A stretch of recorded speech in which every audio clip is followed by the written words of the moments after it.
जूली की नई-नई शादी होती है और अपने हस्बैंड, अपनी माँ के साथ सब तीनों साथ में रहते हैं क्योंकि हस्बैंड उसका अकेला होता है और उसकी पिता भी नहीं होते हैं जूली के, तो सभी कोई साथ में ही होते हैं। जूली अपनी माँ को अपने साथ में ही रखती है। बहुत ही हँसी-खुशी से उन लोग का शादी का जीवन चलता रहता है और इधर जो अचानक से क्या होता है कि जूली का काम और उसके हस्बैंड का काम में डे नाइट का अंतर होता है क्योंकि जूली का काम जो होता है दिन का शिफ्ट का होता है और उसके हस्बैंड का काम का शिफ्ट जो होता है नाइट का होता है। जिसके कारण जूली जो है सो पूरी तरह थक-हार के शाम में को जब वो काम करके आती, तो खाना-पीना खा के थक-हार के सो जाती है और उस समय उसका हस्बैंड अपने काम में लग जाता और जिसके कारण उन दोनों में वो प्यार का जो प्यारा संबंध होना चाहिए वो नहीं हो पाता, जिसके कारण उन दोनों में नज़दीकियाँ नहीं आ पाती। इधर जो उसकी सास होती है, वो जब जूली ऑफ़िस जाया करती, तो उस बीच में अपने दामाद जब उसका घर पे रहा करता, तब तक वो अपने दामाद का अच्छे से ख़्याल रखा करती, खाना-पीना, नाश्ता-पानी सुबह से लेके शाम तक का पूरा ख़्याल रखती, सारा कुछ अपने दामाद का ख़्याल रखती। जैसे-जैसे दिन बीतते गए सारा कुछ अच्छा चल रहा था, ऐसे ही चल रहा था कि अचानक ये जूली का जो हस्बैंड होता है, रंजन और उसकी माँ की कुछ नज़दीकियाँ कुछ ज़्यादा ही बढ़ गईं और इन दोनों ने अपनी मर्यादा को लाँघ दिया और जब इसकी जानकारी जूली को मिलती है, तो इस कहानी में इन दोनों के साथ जूली और उसके दामाद के साथ कुछ ऐसी घटना घट जाती है, जिसकी कल्पना किसी ने भी नहीं की होगी। तो आप सभी इस कहानी के अंत तक जो बने रहें, तभी आप इस कहानी के अंत तक पहुँच पाएँगे कि आखिर कहानी में ऐसा क्या हुआ, क्या नहीं हुआ, तभी आप जान पाएँगे। चलिए कहानी शुरुआत करने से पहले मैं प्रणय आप सभी का स्टोरी तक में स्वागत करता हूँ, नमस्कार। चैनल पे नए आए हैं तो इसको सब्सक्राइब, लाइक और शेयर ज़रूर करें। लाइक, सब्सक्राइब और शेयर से ही मेरा मोटिवेशन बढ़ता है। मैं मोटिवेट होता हूँ, आपके लिए अच्छी-अच्छी सच्ची कहानियाँ लेके आता हूँ। और आप सभी अपना जो है प्यारा-प्यारा कमेंट्स ज़रूर दें। आज जिन भाइयों ने अपना कमेंट्स मुझे दिया था पिछले वीडियो में, उनका मैं लास्ट में उन सभी का नाम लूँगा और किस ज़िले हैं वो मैं बताऊँगा। चलिए आज की कहानी शुरुआत करता हूँ। आज की कहानी जो है दिल्ली की दिल्ली की है। वहाँ पे सुनीता नाम की महिला होती है और उनका हस्बैंड होता है और उनकी जूली नाम की बेटी होती है। सभी को अच्छे से रहते हैं। लगभग 5 साल की जब जूली की उम्र होती है तो उसके पिता का देहांत हो जाता है। उसके बाद उसकी माँ ने ही सुनीता ने ही अपनी बेटी को बहुत ही अच्छे लाड-प्यार से पाला-पोसा और उसे अच्छी पढ़ाई शिक्षा दी और उसके बाद दिल्ली के यूनिवर्सिटी से वहाँ से उसने ग्रेजुएशन किया। उसके बाद वो अपनी आगे की जॉब के लिए प्रयास करने लगी। ये सिलसिला जारी रहता है। एक दिन जब वो इंटरव्यू देने के लिए अपने जॉब के इंटरव्यू देने के लिए कंपनी में जाती है, तो वहाँ पे उसे एक रंजन नाम के शख्स से मुलाकात हो जाती है। दोनों में बहुत अच्छी बॉन्डिंग होती है, बात-विचार होती है और फिर उन दोनों में नंबर एक्सचेंज होता है, दोनों में दोस्ती बहुत बढ़ जाती है। उसका ये सिलसिला कब प्यार में बदल जाता है, इन दोनों को भी नहीं मालूम पड़ता है।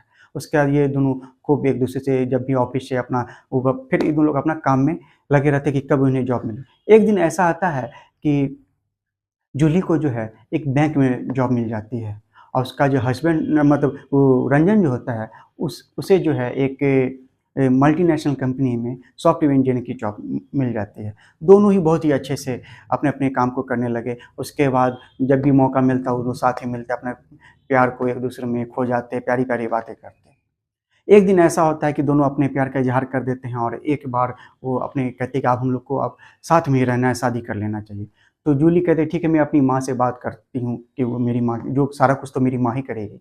जूली अपनी माँ से कहती है कि मैं ऐसे-ऐसे एक रंजन नाम के लड़का को जानती हूँ, मैं उसे बहुत प्यार करती हूँ और मैं उससे शादी करना चाहती हूँ। उसकी माँ कहती है ठीक है घर पे बुलाओ, मैं देखती हूँ बात करके अच्छा रहेगा तो मैं कर दूँगी। रंजन उसके घर पे आता है, उसकी माँ से मिलता है, उसकी माँ को भी वो लड़का बहुत अच्छा लगता है, सारा कुछ होता है।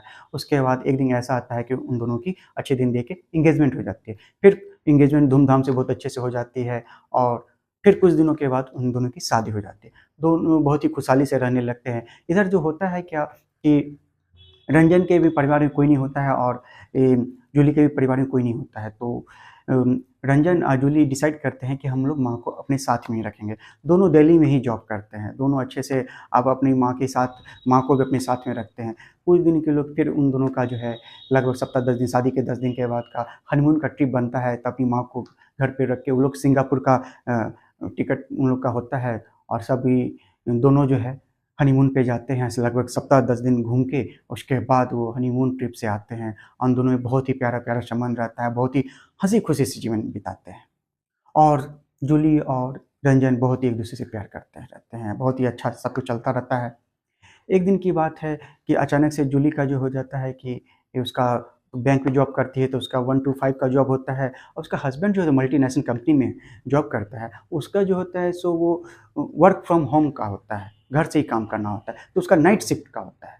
तो अब जूली जब काम करके थक-हार के घर आती, तो उस समय उसका हस्बैंड का काम करने का हो जाता। तो इन दोनों में अब इंटरेक्शन उतना नहीं होता है, ना वो दोनों एक-दूसरे को प्यार कर पाते हैं, ना बहुत अच्छे से बातचीत कर पाते हैं। वो जूली जब आती थकी-हारी आती है और वो सो जाती है और उसका हस्बैंड अपने काम में लगा रहता है।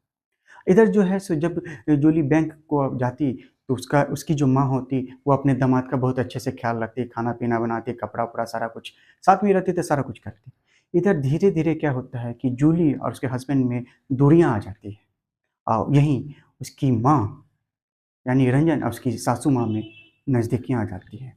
और कैसे नज़दीकियाँ इन दोनों में प्यार का रूप ले लेती हैं और इन दोनों में ने अपने रिश्ते को शर्मसार कर दिया और दामाद और सास के रिश्ते को शर्मसार कर देते हैं और अपनी मर्यादा को लांघ देते हैं और पति-पत्नी का संबंध इन दोनों की तरह इन दोनों में संबंध बन जाता है, नाजायज़ संबंध बन जाता है। और उसके बाद जब भी जूली नहीं रहती तो ये लोग हस्बैंड वाइफ की तरह अपना घर में रहते और संबंध बनाते। ये सिलसिला चलता रहता है और इधर अब जो है सो जूली जब भी ऑफ़िस से आती है तो इन दोनों में हमेशा कुछ न कुछ झगड़ा हो जाता है। किसी न किसी बात पे आए दिन झगड़ा होता है क्योंकि अब जो है रंजन अपनी पत्नी से प्यार नहीं करता था, उसे अपनी सास से प्यार हो गया था। अब जो है सो इन दोनों में आए दिन हमेशा कुछ न कुछ बात पे झगड़ा होता रहता है। एक दिन ऐसा हो जाता है कि जूली जब अपनी कुछ बात करने के लिए अपने हस्बैंड से बात करना चाहती है तो उसका पति उससे रंजन इस बेकदर उससे झगड़ा करने लगता है कि वो ये बात तलाक तक पहुँच जाती है। तो उसकी सास भी समझाती है कि नहीं ऐसा नहीं करो, तुम तलाक करने दो, लेकिन रंजन वो मानने को तैयार नहीं होता है। तो उस कारण जो है रंजन जो है कुछ दिनों के लिए अपनी पत्नी का घर छोड़ के कहीं थोड़ी दूरी पे जाके एक रूम लेके अपना वो रहने लगता है। इधर वो जूली जो अपनी माँ के साथ रहने लगती है। लेकिन जब जूली अपने काम से बैंक जाती तो उसकी माँ अपने दामाद के साथ वहाँ पे जाके संबंध बनाया करती या जब जूली नहीं होती तो उसका दामाद घर पे आके उसके सास के साथ संबंध बनाया करता। क्योंकि ये दोनों को तो लत लग चुकी थी और अब ये दोनों एक-दूसरे को रगड़ नहीं पाते थे। तो एक दिन जो होता है क्या, रंजन ने उसे कोर्ट के थ्रू एक नोटिस भेजा, जो जूली जब वो उसे पढ़ती है, तो उसे देख के चौंक जाती है, क्योंकि वो जो है डाइवोर्स पेपर का नोटिस होता है। अब जूली अपने हस्बैंड के पास जाती है, उसे बहुत समझाने का कोशिश करती है, लेकिन उसका हस्बैंड रंजन कुछ सुनने को तैयार नहीं होता है। फिर भी बहुत समझाने के बाद लेकिन नहीं मानता है, तो दोनों तैयार हो जाते हैं और जूली और रंजन एक-दूसरे को डाइवोर्स दे देते हैं। अब जो है दोनों अलग-अलग रहने रहते हैं। उसका जूली जो है सो डाइवोर्स के बाद अपनी माँ के साथ ही रहती है, लेकिन उसने अपने हस्बैंड क्योंकि वो दिल्ली में ही रहता था, तो वो उससे दूरी बनाने के कारण वो अपना ट्रांसफ़र जो है वो उत्तर प्रदेश में ले लेती है। उत्तर प्रदेश में गाज़ियाबाद होता है, वहाँ पे ले लेती है और अपना वहीं पे रहती है। अब जो है सो दोनों अपना जो है अपना वहाँ पे रहती है अपना आराम से क्योंकि अब तो हस्बैंड से भी डाइवोर्स हो गया है, तो अब वो चाहती थी कि अपनी माँ को कि अपने यहाँ पे बुला ले, तो उसकी माँ कहती है बेटा ये यहाँ पे अपना घर भी है, कैसे मैं इसे छोड़ के चली जाऊँ? सो तुम वहाँ रहो, जब भी तुम्हारी इच्छा करे तो यहाँ आ जाना, हम लोग मिल लिया करेंगे फिर। तो वो भी कहते हैं माँ का भी कहना ठीक है घर है, तो उसे कैसे छोड़ देगी? तो ऐसे सिलसिला चालू रहता है। लेकिन उसे ये नहीं पता होता है कि उसकी माँ और रंजन में वो सब सारा कुछ चालू रहता है और हस्बैंड वाइफ की तरह रहते हैं।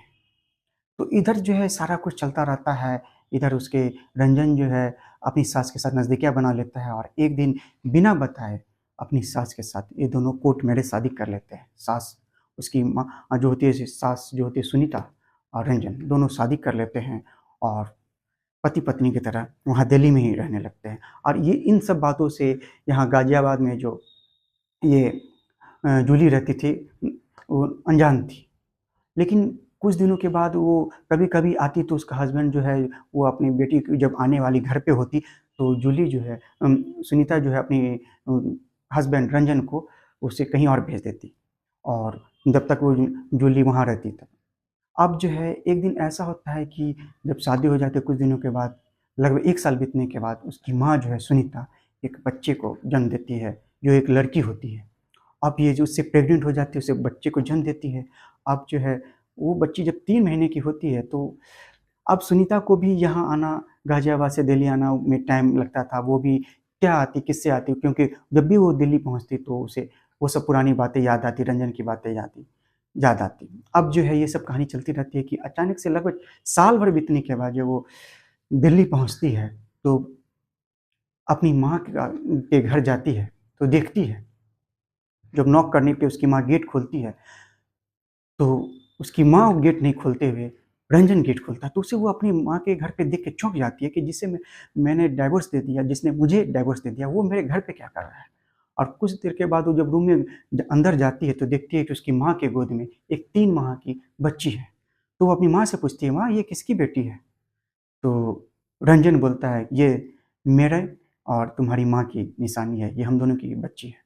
ये सुन के उसके पैरों के तले से ज़मीन खिसक जाती है कि माँ, ये तुमने क्या किया? तुमने अपनी ही बेटी का घर उजाड़ दिया, बर्बाद कर दिया, ये तुमने बहुत गलत किया। तो उसके माँ ने कहा कि बेटी से कही कि मैं क्या करूँ? कभी-कभी मैं भी मजबूर हो गई अपने दिल के हाथों, और मैं मानती हूँ कि मैंने बहुत गलत किया, लेकिन क्या करूँ? मैं भी तो एक औरत हूँ। मेरा दिल भी रंजन पे आ गया, रंजन का भी दिल मुझ पे आ गया, तो मैं क्या करूँ? उसके बाद ये सब बात सुन के सुनीता को जूली को बहुत दुःख होता है। जूली वहाँ से फ़ौरन अपने बस गाज़ियाबाद चली जाती है, वहाँ बैंक में रहने लगती है, अपना काम पे ध्यान देती है। इधर रंजन, उसकी माँ और उसका बच्चा आपस में खुश रहते हैं। तो आज की कहानी यहीं पे ख़त्म होती है। आज की कहानी सुनाने का मेरा मकसद ना किसी को ठेस पहुँचाना, ना दुःख पहुँचाना, बस आपको जागरूक करना, सतर्क करना कि आज की कहानी में जो आपने स्टोरी सुनी, उसके बारे में आपकी क्या राय है, आप कमेंट बॉक्स में जोड़ दें। क्योंकि उसकी माँ ने बहुत ही गलत काम किया, अपनी बेटी के अपने दामाद के साथ उसने गलत संबंध बना, उससे एक बच्चा पैदा किया, शादी की, अपनी बेटी का शादीशुदा जीवन को बर्बाद किया। तो आप अपनी कमेंट में जो राय दें कि आप इसके बारे में क्या सोचते हैं। चलिए, कल के एपिसोड में जो जिन भाइयों ने अपना कमेंट दिया उनका नाम मैं बताना चाहूँगा कि गाज़ियाबाद से हैं राज, दिल्ली से हैं अमित, और इन दोनों भाइयों को बहुत-बहुत धन्यवाद। इसी तरह अपने आप सभी प्यारे-प्यारे कमेंट दें, मैं सभी का कहानी के अंत में नाम लिया करूँगा। चलिए मुझे दीजिए इजाज़त, मिलता हूँ आपसे नेक्स्ट एपिसोड में। तब तक जय